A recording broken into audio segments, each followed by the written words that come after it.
Welcome to Ethiopia Today. We will be focusing on the following topic on our presentation: the state of peace and security in contemporary Ethiopia. This is the research paper. The details are presented as follow, and we invite you to stay tuned till the end to get full analysis. The state of peace and security in contemporary Ethiopia. The path Ethiopia passed through since 1991 has left an indelible imprint on social cohesion, peace-cum nation-building process in the country, irrespective of a reported economic growth, which, however, was suspected of marginalizing the majority in favor of the minority political elites. The past 30 years are remembered more for divisive ethnic politics than an equitable distribution of development, peace and security in Ethiopia, which still keeps on haunting many citizens. It ethnicized politics, politicized ethnicity. It ethnicized territory and territorialized ethnicity. It took the primordial view at face value. Hence, identity is taken for granted that it is immutable and static. This entrenched and rigid view has rendered the transition to a new vision of development sluggish, if not stunted. In light of the preceding, this paper tries to make sense of the peace and security situation of the country, emphasizing mainly on what transpired since the onset of a political transition in 2008. In so doing, the focus of the paper is threefold. First, appraising developments witnessed since the onset of the transition. Second, exploring and identifying the major challenges arising during the process of transition. And finally, indicating the way forward for policy consideration. Developments witnessed since the onset of the transition. Since April 2018, Ethiopia started to undergo a political transition from clan-oriented to citizen-based, inclusive, and multinational state-building process with a transformative objective. Likewise, active engagement for improving peace and security in the Horn of Africa region started by the rapprochement with Eritrea. This was followed by diplomatic efforts to ensure amicable relations with Somalia, Djibouti, Kenya, and the rest of African countries, including Egypt and Sudan. A move seen as in the right direction for sustainable peace and security in Ethiopia, the sub-region, and beyond. Such a trend was, however, upset by the flare-up of conflict in the northern part of Ethiopia, triggered by the TPLF's unprovoked attack on the northern command of the Ethiopian National Defense Force (ENDF). A coalition of Ethiopian security forces apparently took a decisive measure against the rebels. The current situation sends the signal of a lull in the fighting after clearing TPLF forces from most of the Afar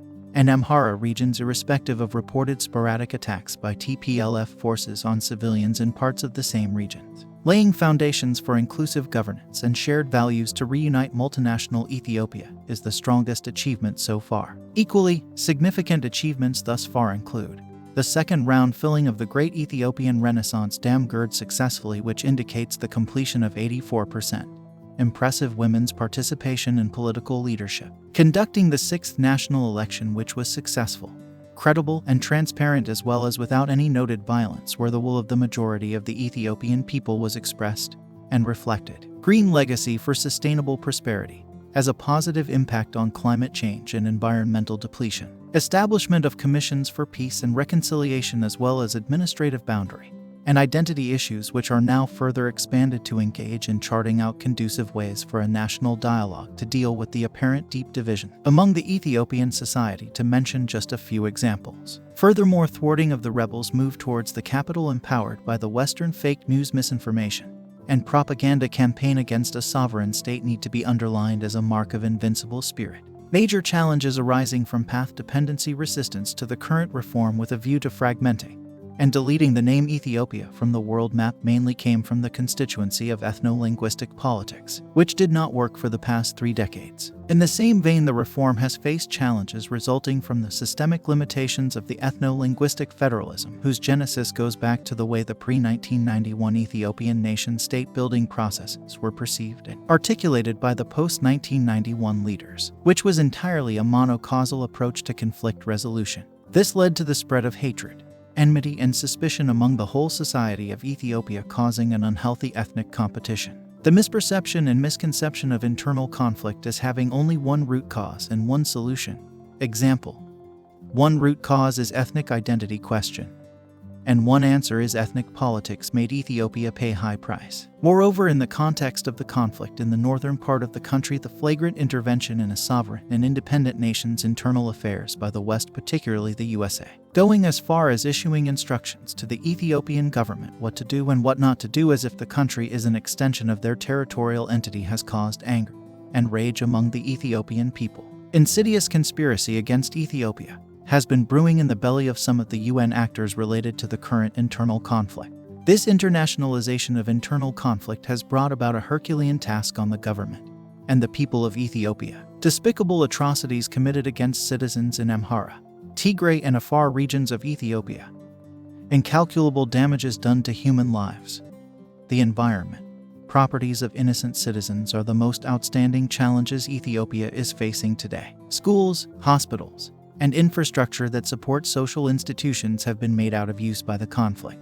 Moreover, the rising cost of living, partly driven by the violence and artificial price hikes of goods and services, is yet another challenge. Unemployment of the educated youth who are susceptible to propaganda and cross-border interactions with violent extremist groups such as Al-Shabaab is another area of major challenge that needs serious attention. Widespread circulation of small arms and light, as well as heavy weapons with an easy access to criminal groups, is yet an area to be dealt with. Bordering with volatile Sudan and fragile Somalia and sharing porous borders with both countries is one of the challenges that need to be addressed urgently. Further issues relating to the Great Ethiopian Renaissance Dam are not yet settled with Egypt and Sudan, irrespective of the first and second phase of successful filling. Lack of required level of urgency, commitment, and coherence in the political leadership, particularly at the lowest structures, is to be taken into account very seriously. Dealing with self-centered political culture of winners-take-all orientation and non-competitive and zero-sum game politics still needs to be in the to-do list. Ethiopia's diplomacy, which was engineered, shaped, and welded for revolutionary democracy, does not appear to be fit for citizen-centered Ethiopian politics and international relations that essentially needs to be anchored in the national interest of Ethiopia and its people. Unfinished border issues with neighboring countries, particularly with Sudan, are outstanding homework.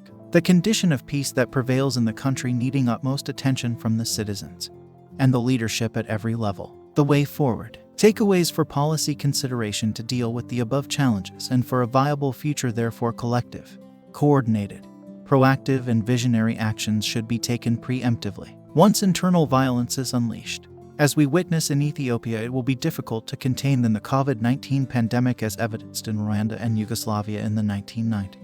Thus, there is an urgent need for strategies that address violent internal conflict in Ethiopia and build durable peace in the sub-region. First, concluding the active violence now in progress and bringing the suspected criminals to justice for due legal process, and starting post-conflict recovery and peace as well as nation-come state building. Second, institutional reform, including revision of the 1995 Constitution of the country and that of the regional states, is one of the key measures by which the government can address the current surge in ethnic violence. The Constitution insufficiently sets out the divisions of power between the federal and regional governments, leaving excessive openings for rights to self-determination, including secession or breaking away from Ethiopia. Any reform of the Constitution would be expected to address these questions.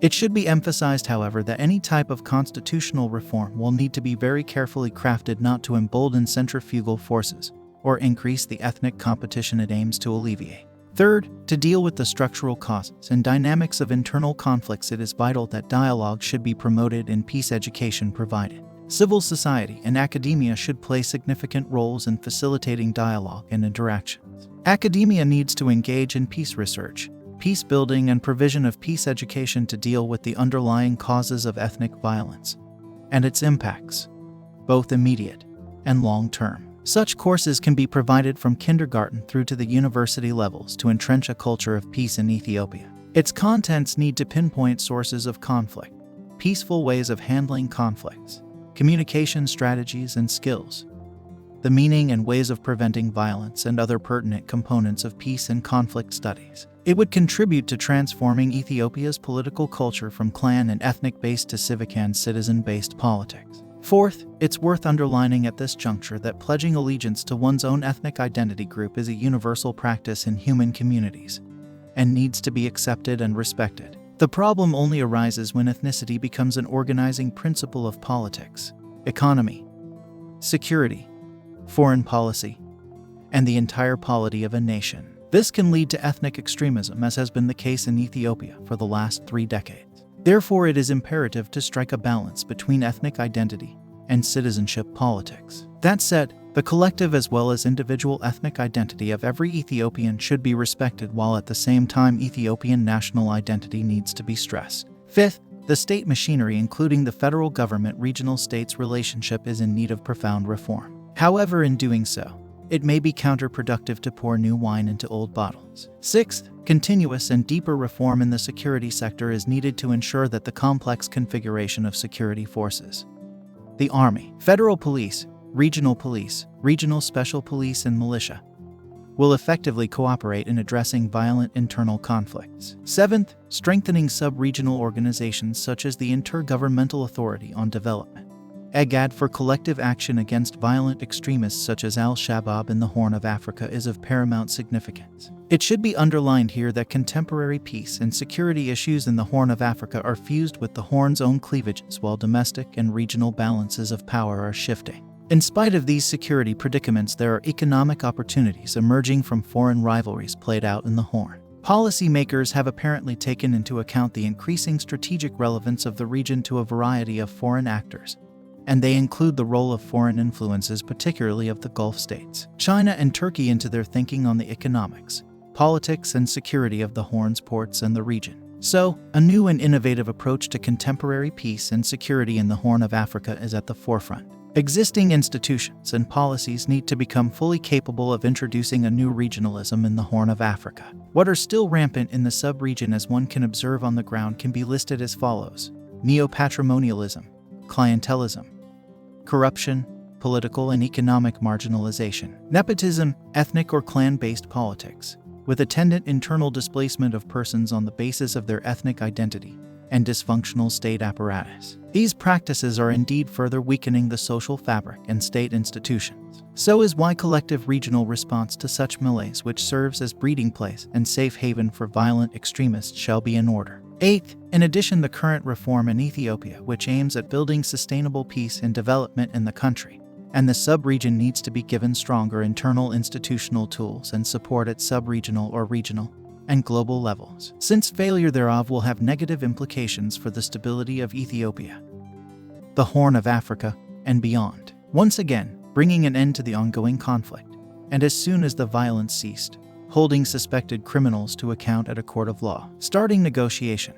building national consensus to work together, as well as setting up a Truth and Reconciliation Commission need to be in order. Ninth, in a more general note, more commitment is needed to attend to social ills. In this regard, eradication of poverty and deprivation as well as youth unemployment is essential. So as to do this, most urgently and indispensably needed now are strong institutions capable of delivering public goods, state effectiveness and authority with accountability, integrity, responsibility and transparency, as well as investing in and empowering the youth. Such an agenda is sine qua non to entrench sustainable peace and security, to provide resilience to statecraft, and to reduce conflict in Ethiopia in particular and in the Horn of Africa in a broader sense of regional peace and security. Finally, reflecting on and drawing lessons from the past failures and successes, the way forward calls for engaging all the conflict parties in a nation-state building process to be conducted in a spirit of forgiveness and reconciliation that may contribute to transforming the unhealthy ethnic relations into a cohesive,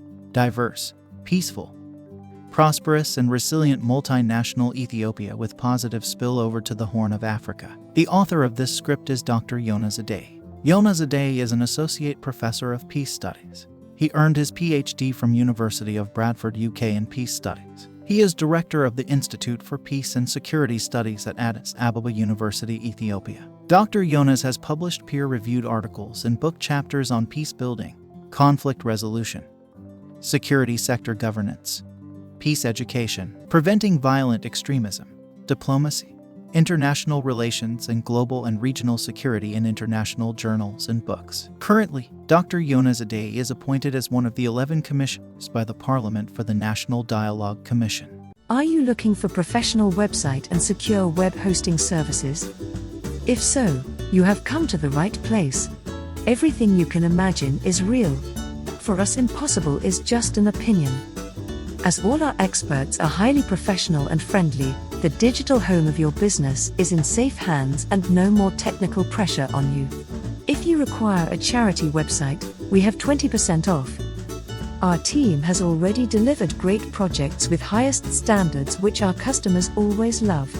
We are a forward-thinking team and hunger to deliver more and help. Let's bring your dreams into reality. Get in touch today. Contact at ethiopiatodayofficial.org. Thanks for staying with us. If you enjoyed our presentation, give us a like and share to your social contacts. And also don't forget to subscribe and tap on the notification bell if this is your first time. Please also check on our collection of favorites on the description section below. See you on our next video. Many thanks. May God bless Ethiopia and its people.